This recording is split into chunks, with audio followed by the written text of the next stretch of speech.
영문법의 숲에 대해 공부하겠습니다. 자, 첫째, 영문법의 숲은 네 가지로 나누어서 공부합니다. 첫째, 문장이란 무엇인가? 둘째, 문장의 요소. 셋째, 문장의 종류. 넷째, 문장의 어순. 이렇게 네 가지로 공부합니다. 먼저 문장이란 문장의 정의를 보면 문장은 나의 생각을 다른 사람에게 타인에게 전달하기 위해서 단어, 구, 절을 육어의 위치에 문법에 맞게 배치한 것을 말합니다. 단어는 문장 밖과 문장 안에서의 역할이 다른데 문장 밖에서는 팔품사로 쓰입니다. 문장 안에서는 육어로서 쓰입니다. 팔품사에는 명사, 대명사, 형용사, 부사, 동사, 감탄사, 접속사, 전치사 이런 것들이 있습니다. 다음 육어는 문장 안에서 주어, 목적어, 보어, 서술어, 그 다음에 연결어, 주어, 목적어, 보어, 서술어, 연결어, 수식어 이렇게 6가지가 있습니다. 영어는 우리말과 달리 문장의 어순이 매우 중요한데 왜냐하면 영어에는 토시가 없기 때문입니다. 그래서 이들은 문장의 그 단어가 육어의 위치에 어떻게 배열되어 있느냐에 따라서 문장의 내용을 인식하기 때문에 어순이 매우 중요합니다. 그래서 우리가 문법을 열심히 배워야 하는 이유가 여기에 있습니다. 자, 이제 두 번째 문장의 요소를 살펴보겠습니다. 문장의 요소는 첫째 주된 요소와 그 다음에 둘째 종속적인 요소로 나눌 수 있습니다. 주된 요소를 먼저 살펴보면 이 주된 요소냐 종속적인 요소냐 하는 것은 모두 육어를 가지고 살펴보는 것입니다. 주된 요소에는 먼저 주어, 목적어, 보어, 서술어가 있습니다. 이 네 가지 중 위에 세 가지를 구성하는 품사는 명사입니다. 다음에 서술어를 구성하는 품사는 동사입니다.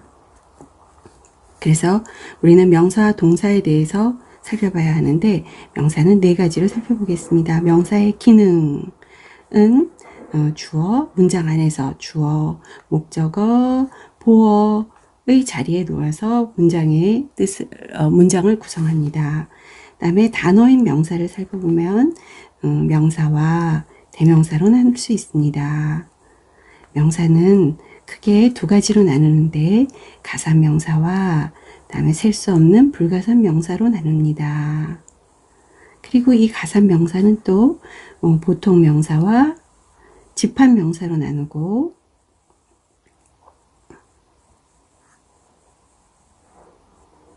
그다음에 집합명사로 나눕니다.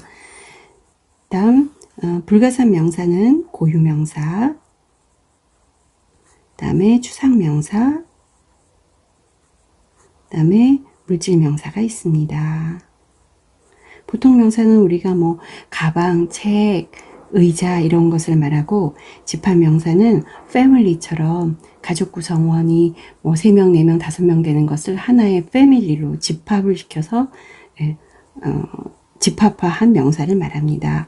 고유 명사는 딱 하나밖에 없는 것으로서 뭐 대한민국 이런 거, 미국 이런 것들 말합니다. 추상 명사는 행복, 슬픔 이런 식으로 happiness, sadness 이런 것을 말하고 물질 명사는 공기나 물처럼 water, air 같은 것으로서 셀 수 없는 이러한 명사를 말합니다.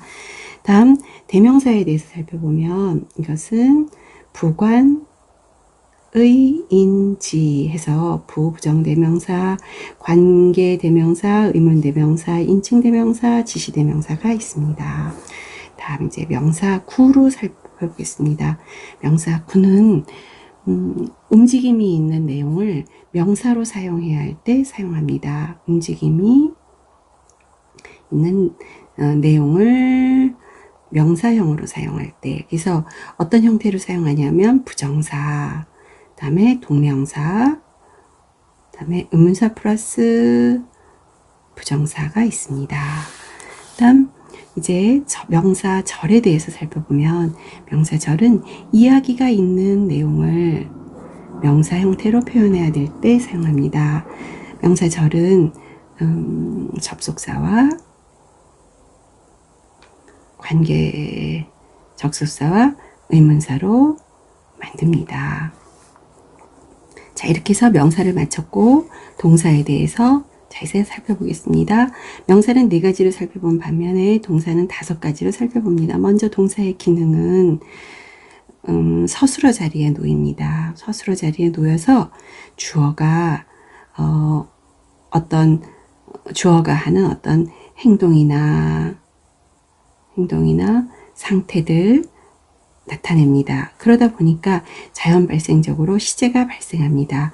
그래서 12시제가 있고, 이 중에 현재와 과거는 자체 변화를 해서 동사 형태를 시제를 나타내는데, 나머지 10시제는 조동사를 사용해서 나타냅니다. 자, 이제 단어인 동사를 살펴보면, 동사는 크게 2가지로 나눌 수가 있는데 타동사와 자동사로 나눌 수 있습니다. 자동사는 완전 자동사인 경우에는 보호가 필요 없지만 불완전 자동사인 경우에는 보호를 취합니다. 타동사는 목적어를 취하는 동사를 말합니다. 삼형식과 같이 목적어를 하나만 취하는 경우도 있지만 사형식과 같이 간접 목적어와 직접 목적어를 취하는 그러한 타동사도 있습니다. 다음 구를 보면 이어로 된, 예를 들어 turn off 같은 것이 있고 3어로 take care of 같은 것이 있습니다. 이것은 둘 다 어려운 한 개의 단어보다는 쉬운 단어를 이렇게 합하여서 사용하는 것을 좋아하는 미국 사람들의 습관 때문에 나온 것입니다.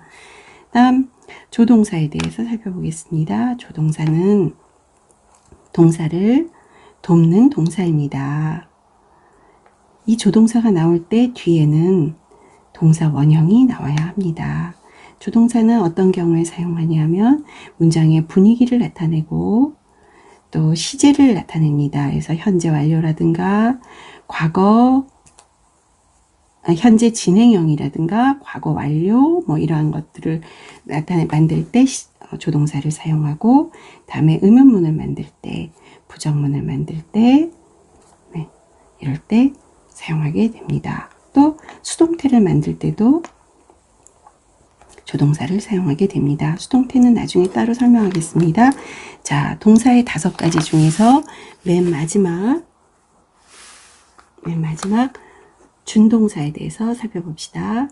준동사는 동사는 아닙니다. 그래서 동사가 아니어서 동사 자리에 들어갈 수 없습니다.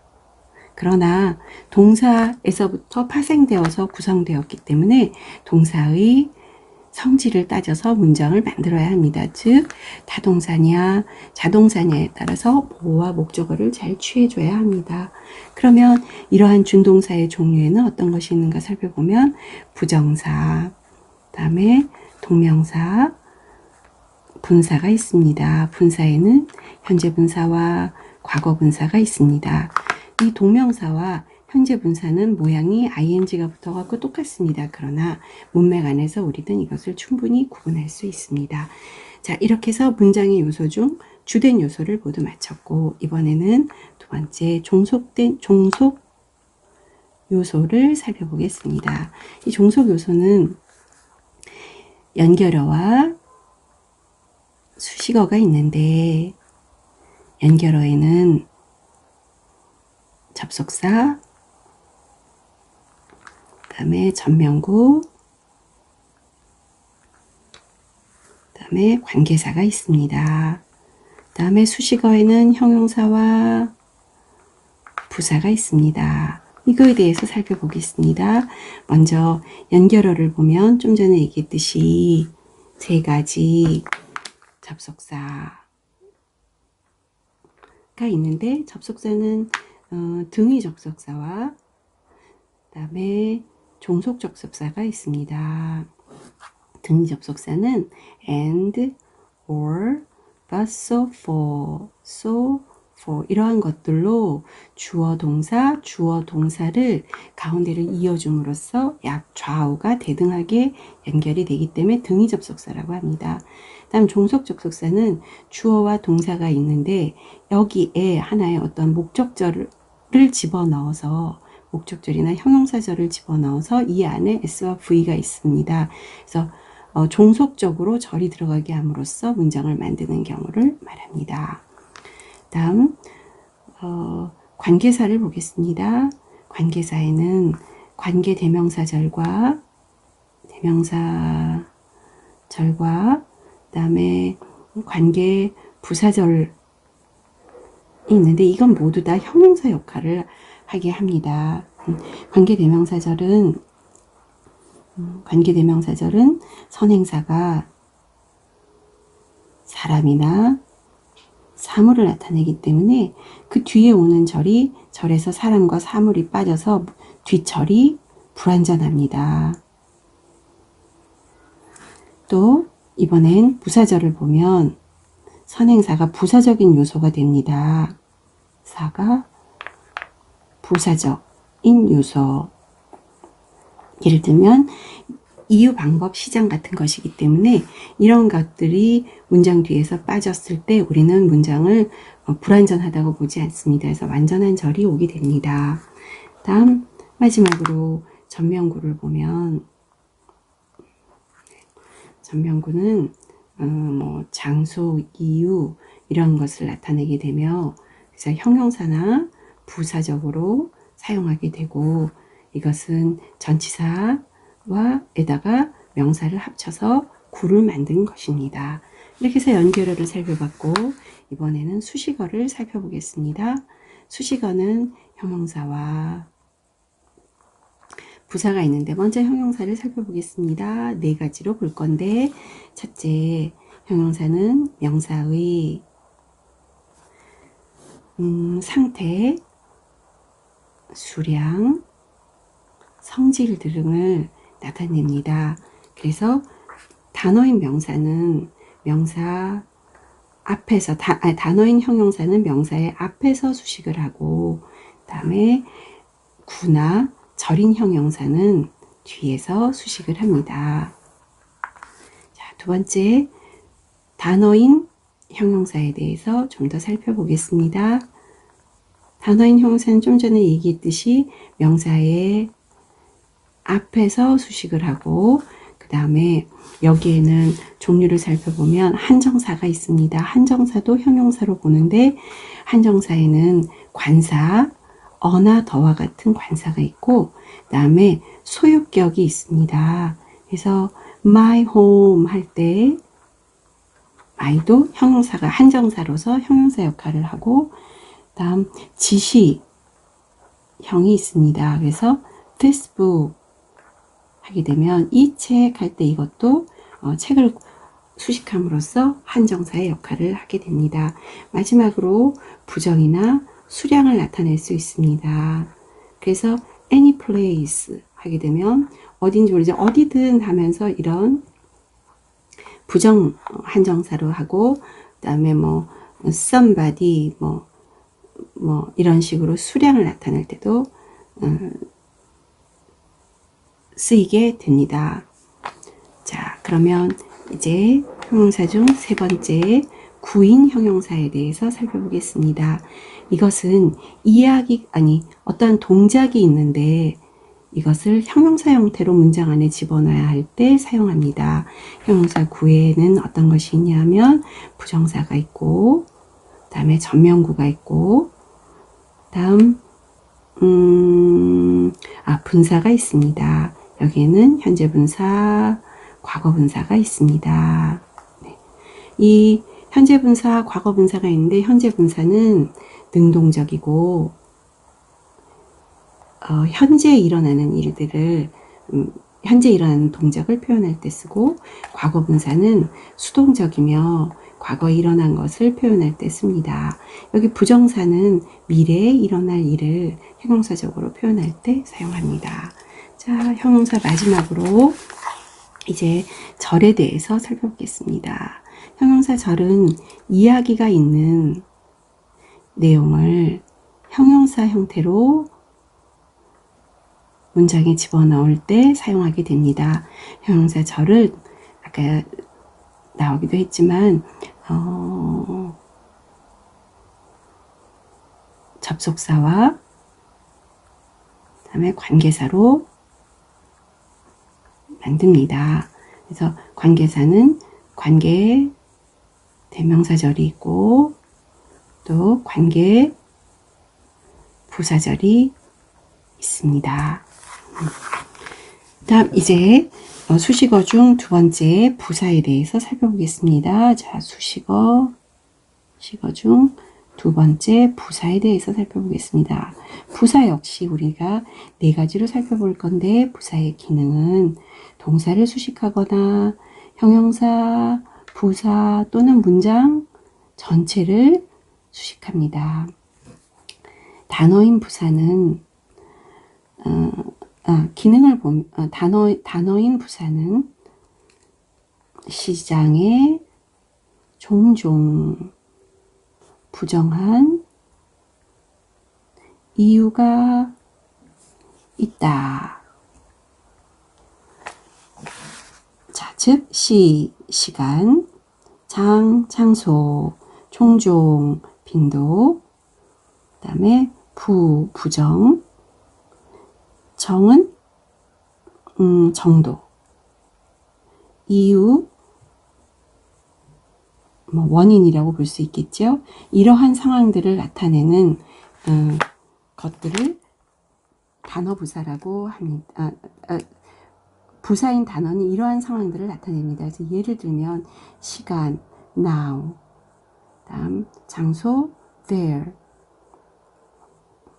다음 빈도, frequently, 다음에 정도, 부정은 never, 이런 것들, 다음에 정도는 very, 다음에 therefore, 그러므로, 이러한 모든 것들이 다 부사입니다. 그래서 부사를 사용함으로써 문장을 더욱 풍부하게 만들 수 있습니다. 다음 이 부사는 위치가 동사, 형용사, 그러니까 주어, 그러니까 주된 요소, 주어, 서술어, 목적어, 보어, 이러한 형식 요소에 비해서 우선순위에 항상 위치가 밀리게 됩니다. 그러나 대부분의 경우는 문장의 앞에 놓이게 됩니다.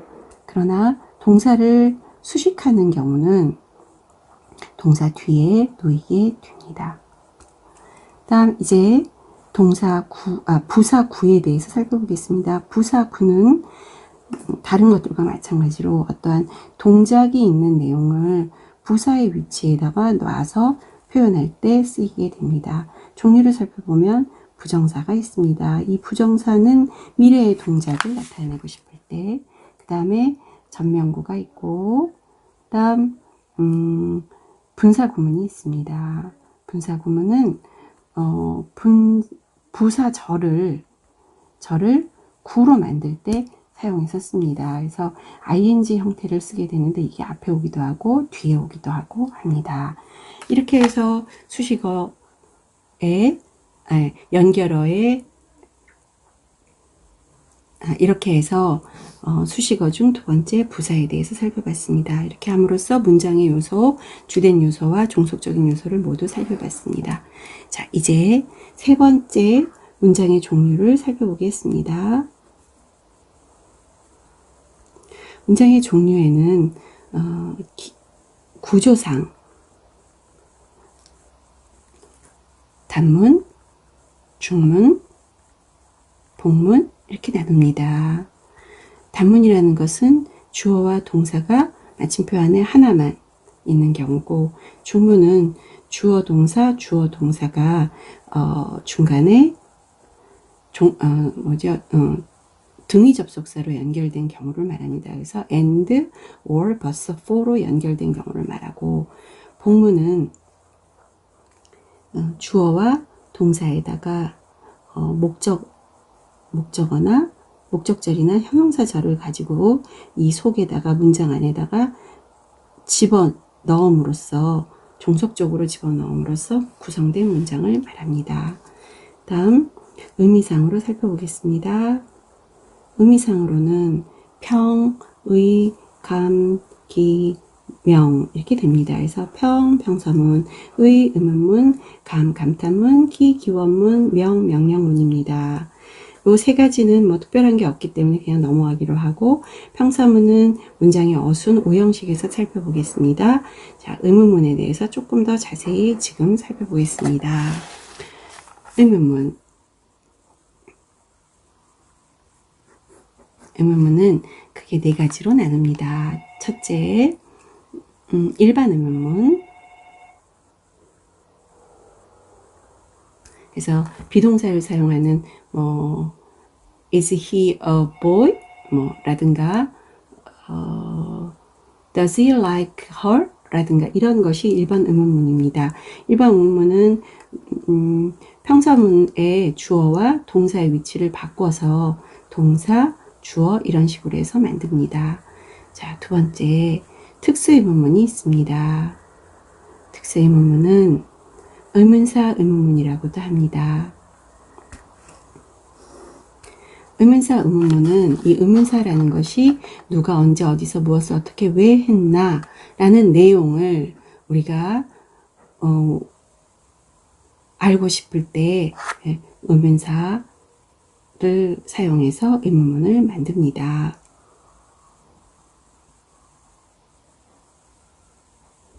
다음 세 번째, 간접 의문문이 있습니다. 간접 의문문은 직접 물어보는 것보다 훨씬 완곡하게 질문을 함으로써 듣는 사람을 좀 편하게 해줍니다. 완곡 의문문, 간접 의문문은 두 개의 의문문을 의문문 중에서 한 개의 의문문을 평서문으로 바꾸어서 이것을 명사절로 바꾸어서 그 안에 종속적으로 집어넣음으로써 간접 의문문을 만듭니다. 그러면 명사절을 만드는 법을 살펴보겠습니다. 의문문에서 일반 의문문이 있고, 그 다음에 의문사 의문문이 있는데, 먼저 평서문으로 바꿉니다. 의문사 일반 의문문을 평서문으로 바꾸고, 그 앞에 평서문 앞에다가 if, whether, that을 절 앞에다가 놓으면 명사절이 됩니다. 의문사 의문문은 역시 주어와 동사의 위치를 바꾼 다음에 의문사 뒤에 주어 플러스 동사를 놓으면 의문사 의문문을 명사절로 만들 수 있습니다. 다음 마지막으로 부가 의문문이 있습니다. 부가 의문문은 tag question이라고도 하는데 평서문 뒤에다가 평서문 뒤에 간단하게 두 개의 단어로서 평서문이 긍정이면 부정으로, 부정이면 긍정으로 해서 tag question을 만듭니다. 이것은 어떨 때 사용하게 되냐면 상대방으로 하여금 yes나 no를 바로 즉각적으로 답하게 할 경우에 이것을 씁니다. 그래서 예를 들면 Are you hungry? Aren't you? 이렇게 너 배고프니? 너 배고프지? 아니, You are hungry. Aren't you? 이렇게 너 배고프지? 그렇지. 이렇게 물어보게 됩니다. 이때 주의할 점은 평서문에 사용된 동사의 종류를 잘 살펴보고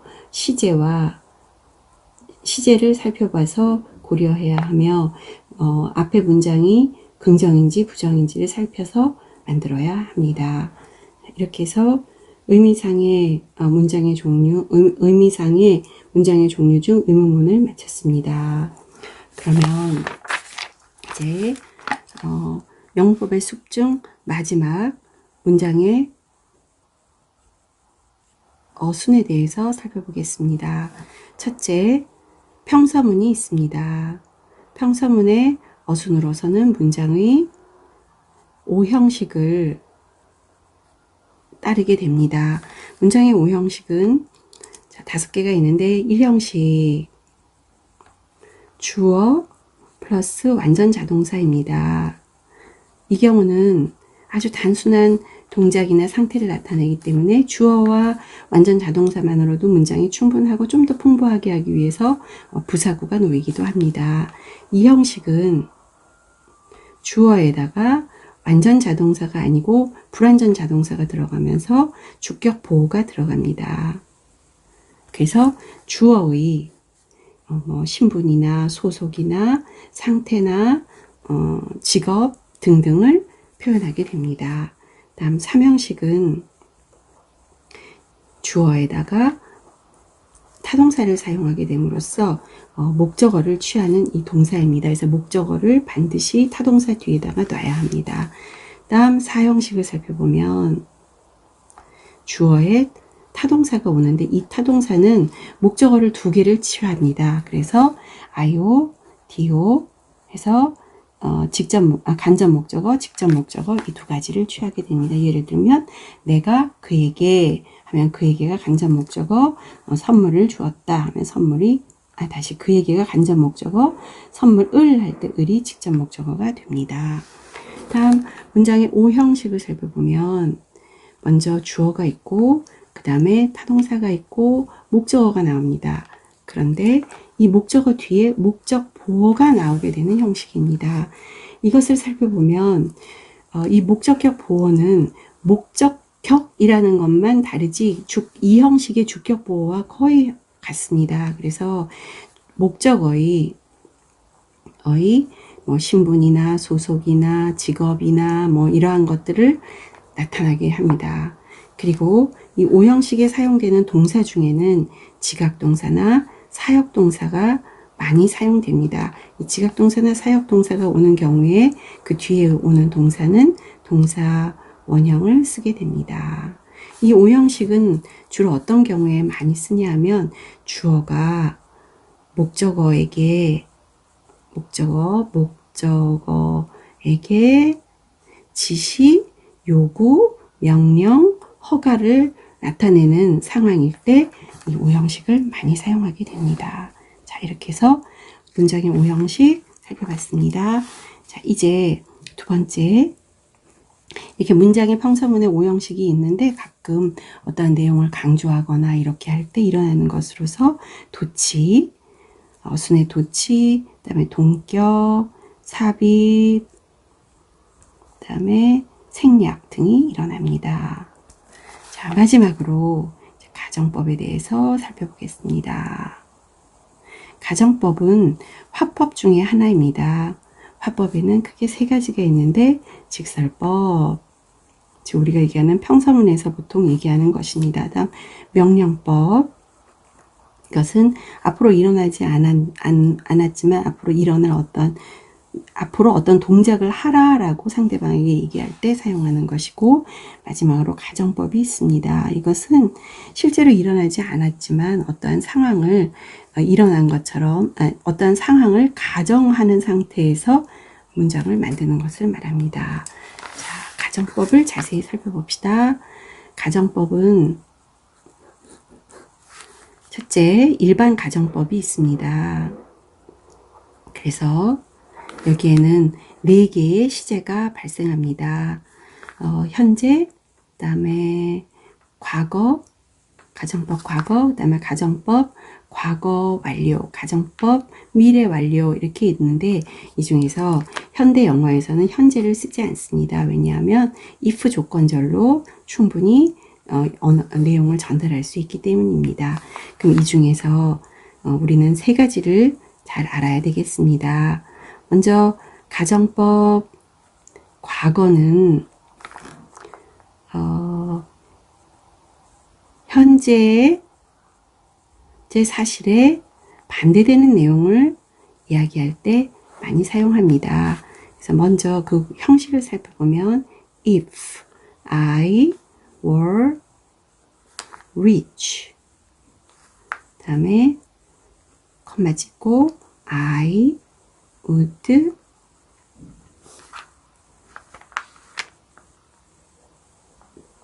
be happy. 그래서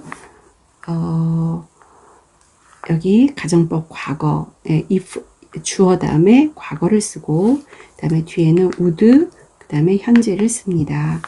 다음 두 번째 가정법 과거 완료를 살펴보면 이거는 과거 사실에 반대될 때 사용합니다. 그래서 if 다음에 I had 가정법 과거 완료니까 had bought that house 콤마 찍고 I would 이때 would 대신에 should도 들어갈 수 있습니다. I would 여기가 이제 과거 완료였으면 뒤에는 현재 완료가 옵니다. I would have been happy. 이런 식으로 내가 저 집을 샀었더라면 좋았을 텐데 하고 과거 사실에 반대되는 때 사용을 합니다. 마지막으로 가정법 미래 완료는 미래에 불확실한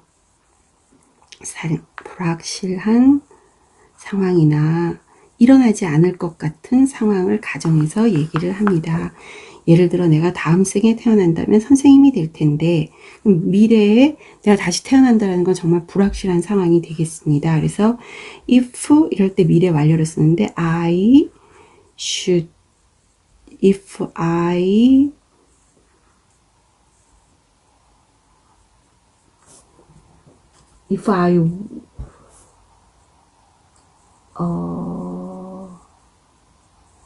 다른 문장은 내가 만일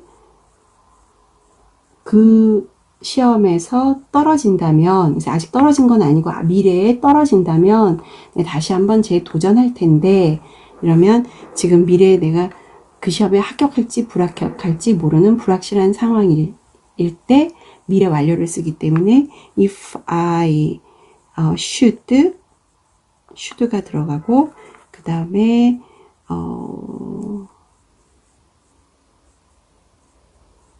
동사 원형이 들어갑니다. If I should fail the exam 콤마 찍고 I 그 다음에 will이 들어가고 will try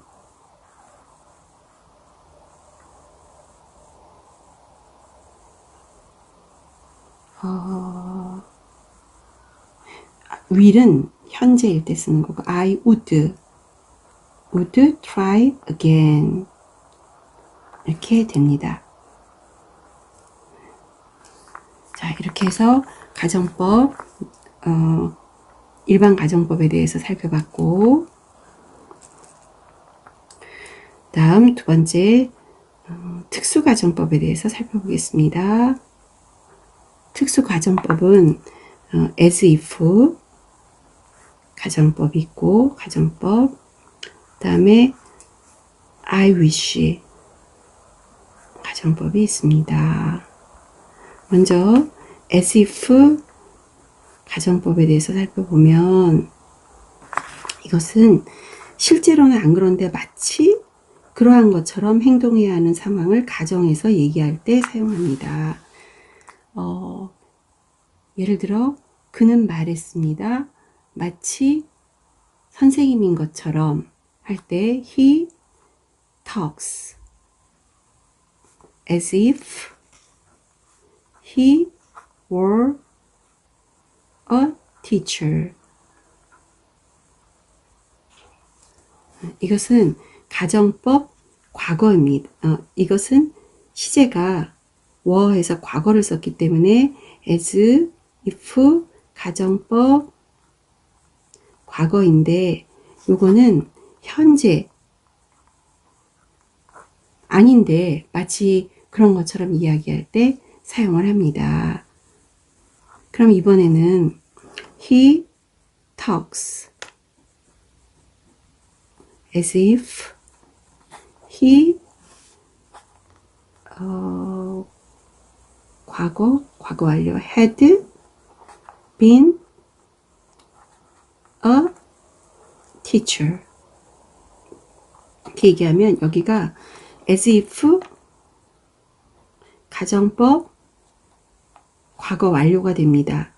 이것은 과거에 그가 그렇지 않았는데 마치 그렇게 했던 것처럼 이야기하는 상황일 때 표현하는 방법입니다. 자, 이제 특수가정법 중 두 번째 I wish에 대해서 보겠습니다.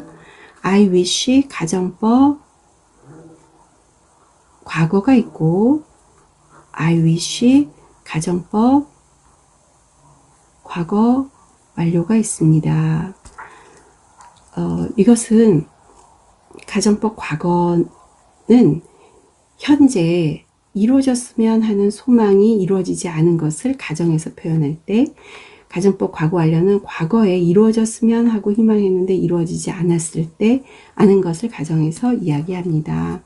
예를 들면 I wish I were a bird. 나는 현재 내가 새가 아닌데 새이기를 소망한다 라고 현재 사실의 반대를 얘기하는 거고, 이거는 가정법 I wish 가정법 과거이고, 다음에 I wish I had been a bird 하면 I wish 가정법 과거 완료로서 과거에 내가 새였으면 하고 바랬다라는 것이 되겠습니다. 그럼 여기 완료니까 여기가 wished 이렇게 해야 될 것 같습니다. 이렇게 해서 특수가정법을 마치고, 세 번째는 if 절에서 if를 생략하면 그 뒤에 나오는 동사와 주어와 동사의 위치를 바꿔서 동사가 앞으로 나오게 되는 도치 구문이 있습니다. 그리고 네 번째 의미상의 가정법이 있습니다. 이렇게 해서 영문법의 숲을 모두 마치겠습니다라고 하려고 했는데 수동태가 하나가 또 남아있네요. 아까 조동사의 기능 중에서 수동태를 만든다고 했는데 그것을 끼워 넣을 자리가 마땅치 않아서 여기서 다루겠습니다. 수동태. 이 수동태라고 하는 것은 사실은 그게 제일 많이 보편적인 문장의 구성법은 아닙니다. 가장 많이 쓰이는 것은 능동태입니다. 그런데 어떤 경우에 수동태를 쓰냐면, 수동태는 주어를 밝히고 싶지 않을 때 또는 목적어를 강조하고 싶을 때 사용하게 됩니다. 그러면 만드는 방법을 살펴보겠습니다. 방법을 살펴보기 전에 어떤 경우에 가능하냐면 반드시 목적어가 있는 경우에만 가능합니다. 그러나 목적어가 있다고 해도 동사가 have이거나 resemble 같은 동사일 때에는 수동태를 만들지 않습니다. 다음 사형식일 경우에는 목적어가 두 개이기 때문에 직목, 간목 두 개의 수동태가 가능합니다.